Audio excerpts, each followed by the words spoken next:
नमस्कार विद्यार्थी मित्रांनो, आजपासून आपण MPSC एक्झामसाठी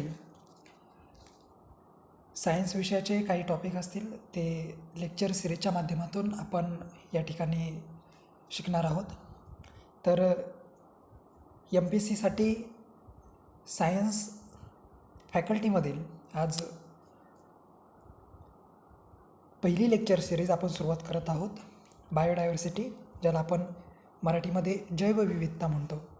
तर या बायोडायव्हर्सिटीवरती साधारण 2 पार्ट येतील. यामध्ये पहिला पार्ट हा बेसिक इंट्रोडक्शनवरती असेल आणि दुसऱ्या पार्टमध्ये आपण MPSCचे PYQs प्रिव्हियस इयर क्वेश्चन या ठिकाणी स्टडी करणार आहोत. तर सुरू करूयात आपण. बायोडायव्हर्सिटी ज्याला आपण मराठीमध्ये जैवविविधता म्हणतो, ही टर्म किंवा हा शब्द पहिल्यांदा एडवर्ड विल्सन या सायंटिस्टने पहिल्यांदा शोधून काढला होता. आणि जैवविविधता म्हणजे the varieties of living organism present on earth is called as biodiversity. पृथ्वीवरती जेवढे सजीव असतील, मग त्या वनस्पती असतील, प्राणी असतील किंवा सूक्ष्मजीव असतील, त्या सर्वांना मिळून आपण बायोडायव्हर्सिटी किंवा जैवविविधता असं म्हणतो. मग याच्या काही लेवल्स आहेत बायोडायव्हर्सिटीच्या. त्याच्यामध्ये 3 महत्त्वाच्या लेवल आहेत. पहिली आहे जेनेटिक डायव्हर्सिटी, दुसरी स्पेसिस डायव्हर्सिटी आणि तिसरी आहे ecosystem diversity. Genetic diversity means the variation in genes within a species. एकाच प्रजातीमध्ये असलेलं वेगळेपण. एक्झाम्पल आहे डिफरंट व्हरायटीज ऑफ राईस, भाताच्या वेगवेगळ्या प्रजाती, किंवा वीट, गहू, आंब्याच्या प्रजाती, यांना म्हणणार आपण जेनेटिक डायव्हर्सिटी. दुसरी लेवल आहे species diversity, variety of species present in particular area. एखाद्या ठराविक एरियामध्ये असलेल्या प्रजाती. एक्झाम्पल आहे बघा, वनस्पतींच्या वेगवेगळ्या प्रजाती किंवा पक्ष्यांच्या किंवा इन्सेक्ट कीटकच्या किंवा वेगवेगळ्या ॲनिमलच्या स्पेसीज, त्यांना म्हणणार आपण स्पेसिस डायव्हर्सिटी. आणि थर्ड आहे ecosystem diversity, varieties of ecosystem in region. एखाद्या एरियामध्ये असलेले इकोसिस्टमच्या प्रकार किंवा व्हरायटीज. उदाहरणार्थ फॉरेस्ट, ज्याला आपण जंगल, ग्रासलँड, मैदान प्रदेश किंवा कुरणांचा प्रदेश, डेझर्ट, वाळवंट, आणि वेटलँड, ज्याला आपण दलदलीचा प्रदेश म्हणतो. अशा वेगवेगळ्या इकोसिस्टीम, परिसंस्था आपल्याला या बायोडायव्हर्सिटीमध्ये बघायला मिळतात. मग या जैवविविधतेला वेगवेगळे धोके आहेत, थ्रेट्स. ते पुढील प्रमाणे. पहिला आहे habitat loss and destruction. Second आहे pollution. Third climate change. Fourth आहे ओव्हर एक्सप्लॉयटेशन. अँड फिफ्थ आहे इन्व्हेजिव्ह स्पेसीज, किंवा त्याला दुसरा एक शब्द आहे एलियन स्पेसीज. मग बायोडायव्हर्सिटी, जैवविविधता कन्झर्व करण्यासाठी, प्रोटेक्ट करण्यासाठी 2 मेथड महत्त्वाच्या आहेत. त्यामध्ये पहिला आहे इन सिटू आणि दुसरी एक मेथड आहे, तिचं नाव आहे x situ conservation. In Situ conservation means protection of species in their natural habitat. ज्या एरियामध्ये, ज्या अधिवासामध्ये प्राणी राहतात, त्याच अधिवासामध्ये त्यांचं कन्झर्वेशन करणं, प्रोटेक्शन करणं, संवर्धन करणं, त्याला म्हणतो आपण इन सिटू कन्झर्वेशन. उदाहरणार्थ नॅशनल पार्क आहेत किंवा वाईल्ड लाईफ सँच्युरीज. एक्झाम्पल म्हणून दिलं आहे बघा, वेस्टर्न घाट बायोडायव्हर्सिटी हॉटस्पॉट म्हणून आपण त्याचा स्टडी करतो. Ex situ conservation, protecting species outside their natural habitat. एखाद्या स्पीसीजला त्याच्या नॅचरल हॅबिटॅटमधून काढून झूमध्ये किंवा बॉटॅनिकल गार्डनमध्ये किंवा सीड बँकमध्ये ठेवणं, त्याला म्हणतो आपण एक्स सिटू कन्झर्वेशन. मग काही एक्झाम्पल्स आहेत बघा. बायोडायव्हर्सिटीमध्ये आपण काय सांगितलं की varieties of life found on the अर्थ, पृथ्वीवरती असलेले जैवविविधता, वेगवेगळेपण. मग त्याच्यामध्ये खूप सारे प्रकारचे ॲनिमल्स आहेत, प्लांट्स आहेत, मायक्रो ऑर्गॅनिझम आहेत. तर त्यापैकी आपण काही ॲनिमल्स या ठिकाणी बघणार आहोत. ॲनिमल्समध्ये आता हा सुपर क्लास आहे पायसेस, ज्यांना आपण मासे म्हणतो. मासे ज्या सुपर क्लासमध्ये येतात, तर त्या सुपर क्लास पायसेसमधील काही एक्झाम्पल आपण या ठिकाणी पाहतो आहे. हे पहिलं आपल्यासमोर जे एक्झाम्पल दिसते, उदाहरण, हा एक मासा आहे, फिश, ज्याला आपण डॉग फिश या नावाने ओळखतो.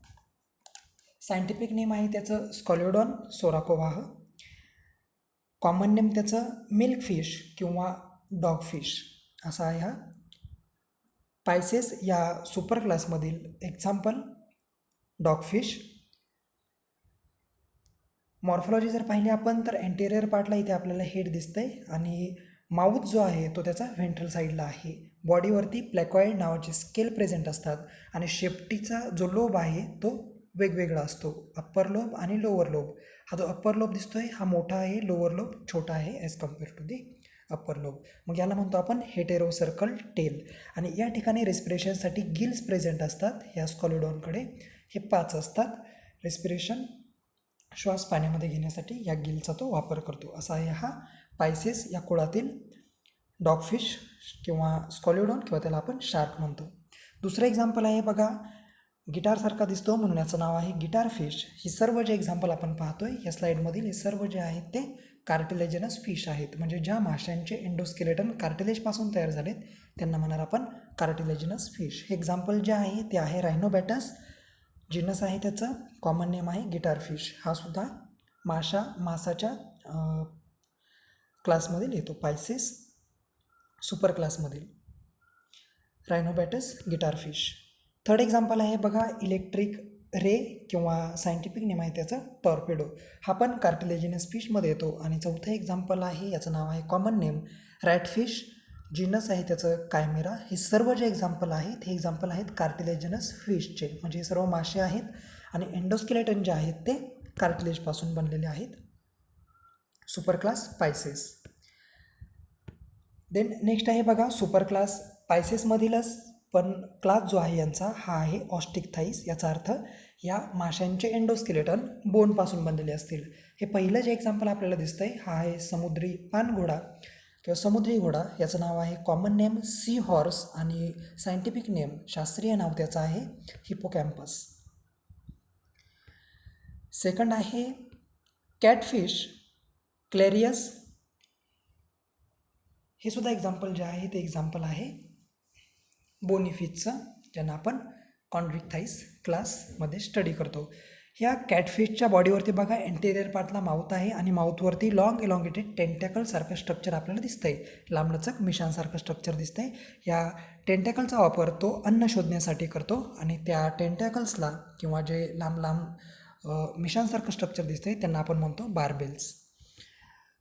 नेक्स्ट एक्झाम्पल आहे बघा, हा आपल्या सर्वांचा परिचय असा असेल रोहू, लेबिओ रोहिता सायंटिफिक नेम आहे. इथे 2 नाव आहेत बघा, लेबिओ आणि रोहिता.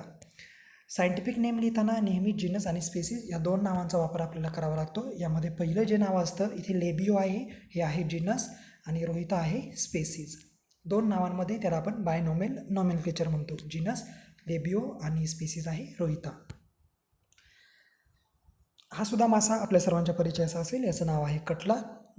जिनस आणि स्पेसिस सेम आहे, कटला. अशा नावांना आपण शास्त्रीय भाषेमध्ये टॉटोनेम म्हणतो. जिनस आणि स्पेसिस सेम असतील त्याला म्हणतो आपण टॉटोनेम.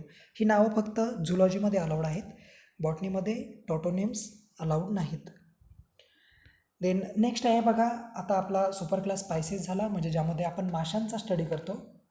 यानंतर नेक्स्ट सुपर क्लास टेट्रापोडामध्ये एक क्लास आहे ॲम्फिबिया, ज्यांना आपण उभयचर प्राणी म्हणतो. त्यामध्ये पहिली ही जी डायग्राम आपल्याला दिसते आकृती, ही आहे एका उभयचर प्राण्याची ज्याचं नाव आहे इचथायोफिस किंवा कॉमन नेम आहे त्याचं सिसिलियन.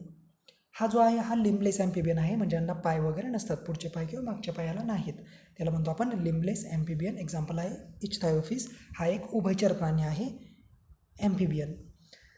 नेक्स्ट एक्झाम्पल आहे बघा सापासारखा दिसणारा, याला पाय नसतात परंतु शेपटीसारखा आकार आपल्याला या ठिकाणी दिसतोय, म्हणून हे एक्झाम्पल आपण उभयचर प्राण्यांमध्ये स्टडी करतो.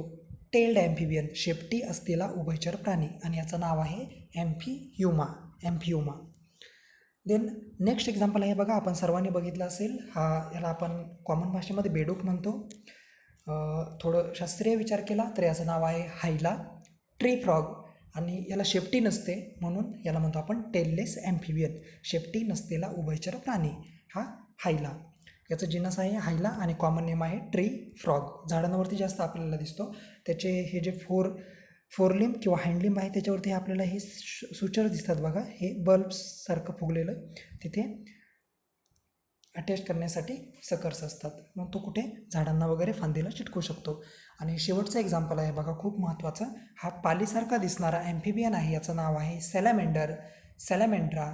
पालीसारखा सेम दिसतो, त्याला पाय पण आहेत, शेपटी पण आहे, म्हणजेच टेल्ड अँड लिंब ॲम्फिबियन याचं नाव आहे सॅलमेंडर. हा सेम पालीसारखा दिसतो, लिझार्डसारखा, पण हा रेप्टाईल नसून हा ॲम्फिबियन आहे. याचा अर्थ हा उभयचर प्राणी आहे.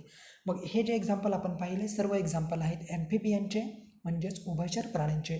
पहिलं जे एक्झाम्पल पाहिलं आपण हा इच्थायोफिस आहे, दुसरा आहे हा जो आहे तो ॲम्फियोमा, तिसरं एक्झाम्पल आहे हायला ज्याला आपण कॉमन ट्री फ्रॉग म्हणतो, आणि तिसरं महत्त्वाचं चौथं एक्झाम्पल आहे सॅलमेंडर की जो पालीसारखा दिसतो परंतु पाल नसून ही उभयचर प्राण्याची एक स्पीसीज आहे. सॅलमेंडर लिझार्ड लाईक ॲम्फिबियन. तर यानंतरचे राहिलेले जे क्लास आहेत बायोडायव्हर्सिटीमध्ये वेगवेगळ्या व्हरायटीज आपण पाहतो. त्यामध्ये पायसेटच्या आणि ॲम्फिबियनच्या काही प्रजाती, काही स्पीसीज आपण या ठिकाणी स्टडी केल्यात. यानंतरचा राहिलेला जो सुपर क्लास आहे रेप्टिलिया, त्याचबरोबर एव्ज आणि मॅमल्स हे आपण बायोडायव्हर्सिटी पार्ट 2 या नेक्स्ट लेक्चरमध्ये आपण स्टडी करू. थँक्यू.